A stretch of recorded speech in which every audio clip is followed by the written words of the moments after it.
Oh, yeah. And another thing.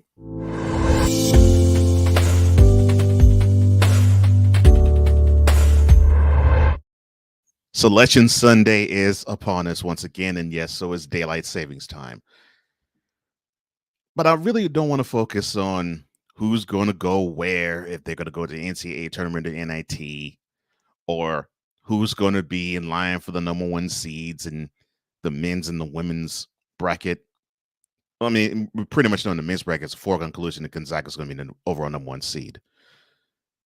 And probably the women is probably going to be either South Carolina or Stanford. But I want to focus on Juwan Howard for a sec. So 3 weeks ago, I think you all know what happened.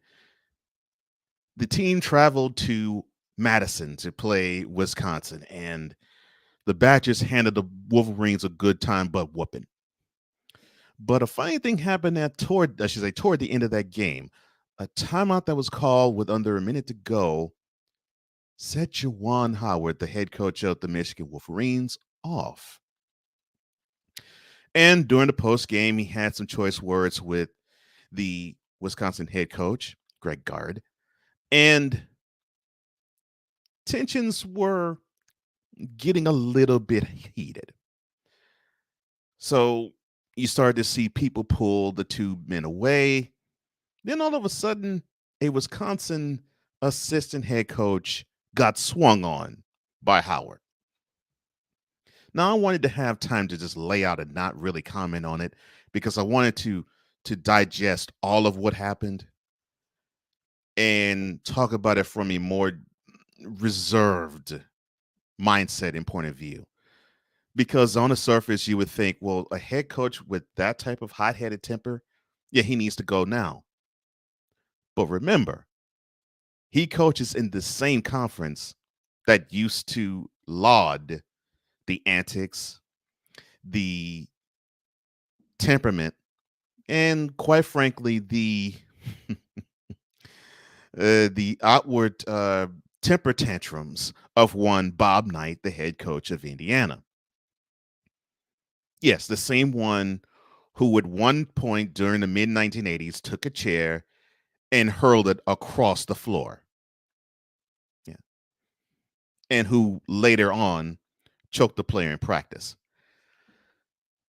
People were quick to say that Juwan Howard needed to be fired in that situation. I mean, quick. I mean, did not hesitate, did not think twice, did not even blink or think. He should have gone. That's how many people thought. And I said, well, wait a minute. Okay, so the year before, when I think it was the tournament, the Big Ten tournament, when he had some issues with Maryland and he got a little bit hot in the collar there, I understood that. I understood that this was an issue and a problem. And you almost have to address that as an issue and a problem because this might be a portent of things to come. And now here it is, not even 1 year later, and he actually swings at an opponent's coach. I understand how people would say, yeah, he needs to go.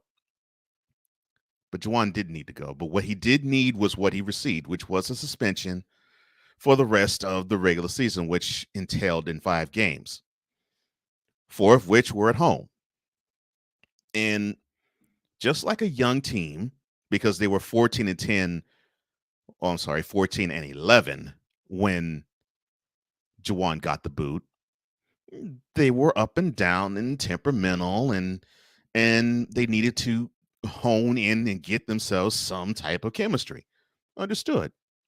So Rutgers came to Chrysler Arena and they beat them 71-62. Then the Annihilate came in. And the 15th ranked Illini decided to put a butt whooping on them there, 93-85. Then Michigan State came calling, and the Wolverines sent them packing back to East Lansing with an L. Then Iowa came to town, and they beat them by 11. Then they traveled to Columbus and beat their arch rival by 6 points. So going into the Big Ten tournament, they were 17-13, which normally when you see records like that, you would think that a team like Michigan would be on the bubble and they need a big time run to even be considered for the big time tournament. So 3 wins would probably get them in. Four, which would include a championship for the tournament, and that would definitely automatically get them in. But 3 wins probably would have gotten them in. They faced Iowa with Juwan coming back on the bench, and a 74-69 loss is what resulted. So they ended their regular season at 17-14. What does that mean? More than likely, that means that the Wolverines this year will be NIT bound. But I think that it's a small price to pay. And yes, this is considering that the Wolverines went much further last year. Here's what I think the team needs to learn. They saw a man who is their father's age. I'm not going to insult them and say that's their father. But they saw a man their father's age act out of character. And they saw a man who needed to show them the way when things were not going their way. And they saw a man be in error. It's just that simple. It's just that simple, that plain. I cannot make it any simpler. But he did not need to be fired. And many were calling for Juwan's head to be on a chopping block and gone.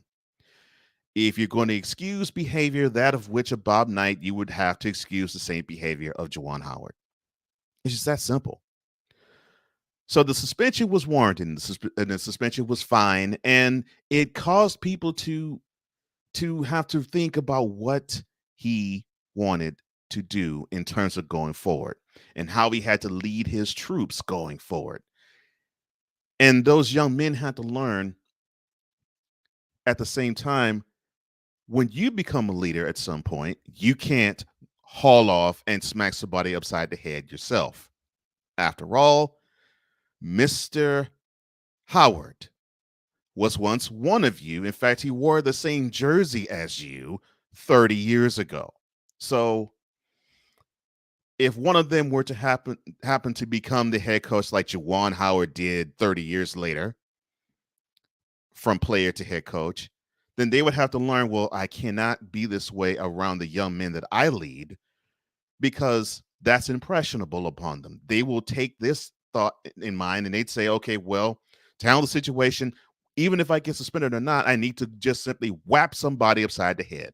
And that is what's going to carry the day. If I just go upside somebody's head, I will make my point and I will get my point across and I'll make my presence felt. So two entities need to learn that's just not the right way to go about things. But both need each other, because Howard went to these players' houses, went to these 17-year-old houses at the time, maybe some 18, and looked at the parents in the eyes, most of them their mothers, and said, this young man will grow to be a man and grow up to be a man under my watch. And you can entrust your young man to my care. I guarantee it. That's a job of a head coach of a collegiate program, to recruit and actually say that, yes, it's more than just trying to learn the X's and O's of the sport. It's also to transition them from being boys or boys to men, or of course in the girls game, from in the women's game, from girls to women. That's what I'm here to do. And in that action in Madison 3 weeks ago today, that is what Juwan forgot in a split second. And that happens to all of us. We make mistakes. And he made a mistake there. It just happened to be caught on tape, live in front of many people. Hopefully he'll learn from that situation and move forward, and he would be more reserved in his actions if someone were to do something that wasn't what he would like.